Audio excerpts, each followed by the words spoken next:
गंजाम जिला सानखेमुंडी block T Govindpur पंचायतर दामपुर गाँव में डायरिया गत 22 तारिख में 3 जन मृत्यु पर विभिन्न राजनैतिक दलर नेता माने गाँ मुहां होइछन्ते। आज बीजेडी गंजाम जिला संयोजक संजय दासवर्मा नेतृत्व में एक प्रतिनिधि दल उक्त गाँव में पहुंची मृतकों परिवार सहित आलोचना करथिले। प्रतिनिधि दल में बीजेडी जिला सभापति रमेश चंद्र चौपटनायक, पूर्वतन विधायक विक्रम कुमार पंडा, सुभाष चंद्र बेहरा, लतिका प्रधान, पूर्णचंद्र स्वाई, श्रीकांत साहू, पूर्वतन एमपी चंद्रशेखर साहू,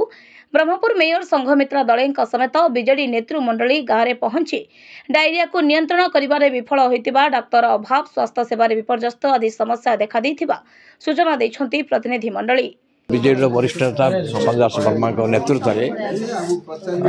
आमर एक्स एमएलए विभिन्न बीजेडी कर्मचारी ये आसलु आम जहाँ देखलु ये प्राय 3 दिन मृत्युवरण कर घर आम गलु और 4 जन मेडिकल थे भल के आसिले 10 जन आक्रांत होती कि गोटे कथा जे पोड़ामारी जो अच्छे डाक्टर ना बहुत दिन धरी डाक्टर नहांती आठ तो पीआ पानी सुविधा मतलब भल ना ये कुकुड़ा फार्म सब कर जहाँ शुणा पाइलु माछी प्रबल होती जो मैंने कि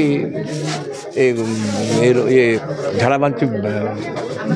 बढ़े साहय कर तेणु बर्तमान आउ के प्राय आक्रांत ना मेडिकल जहाँ अच्छा आईटा को आम सब देखला बड़ मेडिकल कॉलेज जाकि देखू कौन पे यहाँ कि प्रकार जीवाणु जो यहाँ होता कल्चर हो तार जना पड़ तेणु बर्तमान प्राय कंट्रोल अच्छी किंतु या जदि डाक्टर शीघ्र पोस्टिंग करने आम अनुरोध करूँ आते सब ट्यूबवेल अच्छी से सब परिया करके आलुलेसेस करके कि प्रकार पानी बाहर समस्या खराब पानी बाहरी पारे जोटा कि पल्यूटेड पानी तादर मत व्यापी पारे से अनुधान कर दामपुर भली एक घटना जोटा कि लगातार भाव राज्य सरकार विफलता को दर्शाऊँच जो विफलता कि लोकंकर जीवन को मध्य रक्षा करिबारे माने समर्थ हो पारना डायरिया है कि बहु वर्ष पर जदि आम देखा डायरिया रे मृत्यु शुणा को मिलला ये जो डायरिया रे जो भली भाव में अनहाइजेनिक मेंटेन होची आरडब्ल्यूएसएस तरफ कौन प्रकार कार्यानुष्ठान निया जाउनी टांकी सफा करने आरंभ करके ब्लीचिंग फ्लिचिंग पकेवा ये सब कथा हेल्थ डिपार्टमेंट मध्य जमा सजाग नहांती जे लोकंकर जो भाव में आगुरी आम प्रिकसन नबा कथा से भली कौन सी परिस्थिति एठारे देखा जाउ नाही जारी फल रे ए भलिया अवस्था हेची। Block rho T Govindpur panchayat रे आज जो भली भाव में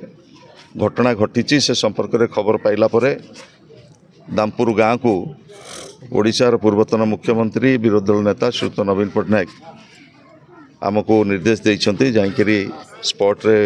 इनक्वारी करके किभली भाव में घटना कौन घटी से संपर्क में संपूर्ण रिपोर्ट करने आज जहाँ आम एठी दामपुर गाँव को आसिक देखिलु एठी 3 जन आमर संबारू मलिक, सुकुरी मलिक एवं कंदरा मलिक 3 जनकर देहांत होइछे एवं समस्तंकर देहांत 3 दिन रु 5 दिन भितर होइछे एवं प्रत्येक परिवार सहित आमे आलोचना कलु तांकर ज्ञाति कुटुंब सहित समस्तंकर गोटे कथा जे झाड़ा बांति रे मृत्युवरण करिसेंती एवं 10 जन ए गाँव प्रभावित होइसेंती अफेक्टेड होइसेंती समस्ते ब्रह्मपुर एमकेसीजी मेडिकल को जाइए से 6-7 जन चिकित्सित होगी फेरी से परिवार वर्ग सहित आम आलोचना कलु किंतु दुर्भाग्यर कथा मु गोटे मेडिकल रिपोर्ट देखुली जोटा जिला प्रशासन तरफ जारी करा जाइए से कहुई जे डायरिया रे कौन मृत्युवरण है ना ये घटना घटी ना किंतु दुर्भाग्यर कथा स्पॉट रे आम जहाँ आसिक देखिलु समस्ते गोटी गोटी परिवार सहित आलोचना कलापर समस्त गोटे मत जे आमे डायरिया रे एठी डेथ होइचे एवं आर पारिपार्श्विक जो सीएससी एवं पीएससी अच्छी पोड़ामारी आमर जो पीएससी रे प्राय 1 वर्ष होलानी कौन डाक्तर नहांती एवं पोड़ामारी पीएससी उपरे प्राय 7टी पंचायतर लोक निर्भर कर चिकित्सा पाई किंतु ସେଥିରେ ପ୍ରାୟ 1 ବର୍ଷ ହେଲାଣି କୌଣସି ଡାକ୍ତର ନାହାନ୍ତି ଏବଂ ଆର ପାର୍ଶ୍ୱରେ ଯେଉଁ 3-4ଟି CSC PSC ଅଛି ପୋଡ଼ାମାରୀ ପାଟପୁର ଡେଙ୍ଗାବସ୍ତ এই ଛଣଗିରି এই ସମସ୍ତ ଯାହା ଯାହା ଆମେ ଦେଖିଲୁ ଆଡିକୁଏଟ୍ ଡକ୍ଟର ଏଠି ନାହାନ୍ତି ଏବଂ ସାନିଟେସନର ଏଠି ମଧ୍ୟ ଘୋର ଅଭାବ ରହିଛି। ଏ ଗାଁକୁ ଚାରିପଟେ କୁକୁଡ଼ା ଫାର୍ମ ରହିଛି ଏବଂ କୁକୁଡ଼ା ଫାର୍ମର ଯେଉଁ ବର୍ଜ୍ୟବସ୍ତୁ ପରିଚାଳନା ଯେହେତୁ ଠିକ୍ ଭାବରେ ହେଉନାହିଁ ସେ ବର୍ଜ୍ୟବସ୍ତୁ ଏବଂ ଏଠି ଯଦିଓ ଗୋଟିଏ ପାଣି ଟାଙ୍କି ଅଛି ଯେଉଁଟା ଲୋକ ପିଇବା ପାଣି ହିସାବରେ ବ୍ୟବହାର କରୁଛନ୍ତି। ମୁଁ ଯାହା ଏଠି ଗ୍ରାମବାସୀଙ୍କ ସହିତ ଏବଂ ୱାର୍ଡ଼ ମେମ୍ବରଙ୍କ ସହିତ ଯାହା ଆଲୋଚନା କଲି ଏଠି ସେ ଟାଙ୍କିଟି ମଧ୍ୟ ପ୍ରାୟ 2 ବର୍ଷ ହେଲାଣି ସଫା ହେଇନାହିଁ। ତେଣୁ ଆଜି ଏ ଖବର ପାଇଲା ପରେ ଏଠି ଯଦିଓ CDPO ଏବଂ ଜଣେ 2 ଜଣ ଡାକ୍ତର ଆସିକି ପହଞ୍ଚନ୍ତି କିନ୍ତୁ ଇଏ ଚରମ ପ୍ରଶାସନିକ ଅବହେଳା ଏବଂ ଜନସାଧାରଣ ପ୍ରତି ଯେଉଁ ସର୍ବନିମ୍ନ ଦାୟିତ୍ୱ ସରକାରଙ୍କର ସେ ଦାୟିତ୍ୱ ନିର୍ବାହ କରିବାରେ ସରକାର ବିଫଳ ହୋଇଛନ୍ତି। ଏଠି ପର୍ଯ୍ୟାପ୍ତ ସ୍ୱାସ୍ଥ୍ୟର ବ୍ୟବସ୍ଥା ନାହିଁ, ଡାକ୍ତର ନାହାନ୍ତି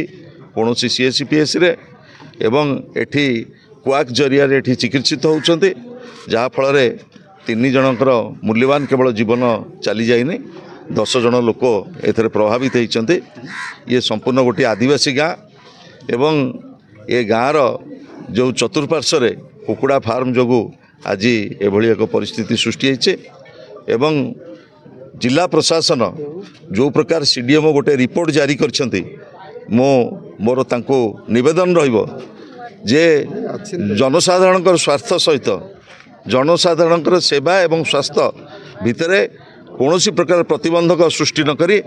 से ठीक दायित्व निर्वाह करंतु कारण जो घटना घटी से घटना को लुचई देले हबनी से जो रिपोर्ट जारी करछंती जे एठी हेई नाही कोनोसी प्रकार झाड़ा बांती रे के मरि नांती मो तांको प्रश्न करबा को चाहे से निजे आसंतु एठी मीडिया सामना रे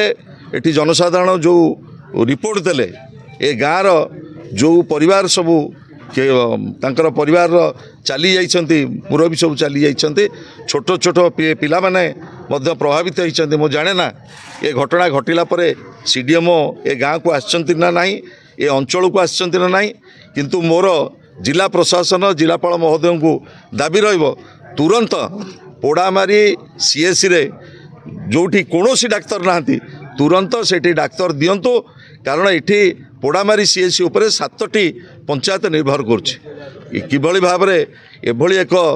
घटना को चपई देवाई सरकारी स्तर में जो चक्रांत चलछि ताको मु निंदा करुछि एवं मोर निवेदन रहिबो स्वास्थ्य मंत्री की एवं माननीय मुख्यमंत्री की तुरंत गोटे स्पेशल टीम भुवनेश्वर रु पठांतु एवं से माने आसिक अनुध्यान करंतु स्वाधीनतार 78 वर्ष परे झाड़ा बांती रे लोक मरिबा एवं प्रदूषण रु लोक क्षतिग्रस्त हवा प्रभावित हवा ये बहुत हुए गोटे सरकार जो सरकार कहउचंती 1 वर्षर पूर्ति पालन आम करुचु से माने आसिकी देखिबा दरकार सरकार आसिकी देखिबा दरकार जे गाँ गहलीर अवस्था कौन रही एठी जो 4टी CSC PSC अच्छी तुरंत खाली थिबा डाक्तर पोस्ट गुड़िक पूरण करंतु पोड़ामारी CSC रे जोठी कोनोसी डाक्तर नाहांती सेठी मध्य तुरंत डाक्तर पूरण करा जाओ। ब्रह्मपुरରୁ ଗୋପାଳକୃଷ୍ଣ ରେଡ୍ଡୀଙ୍କ रिपोर्ट गंजाम समाचार।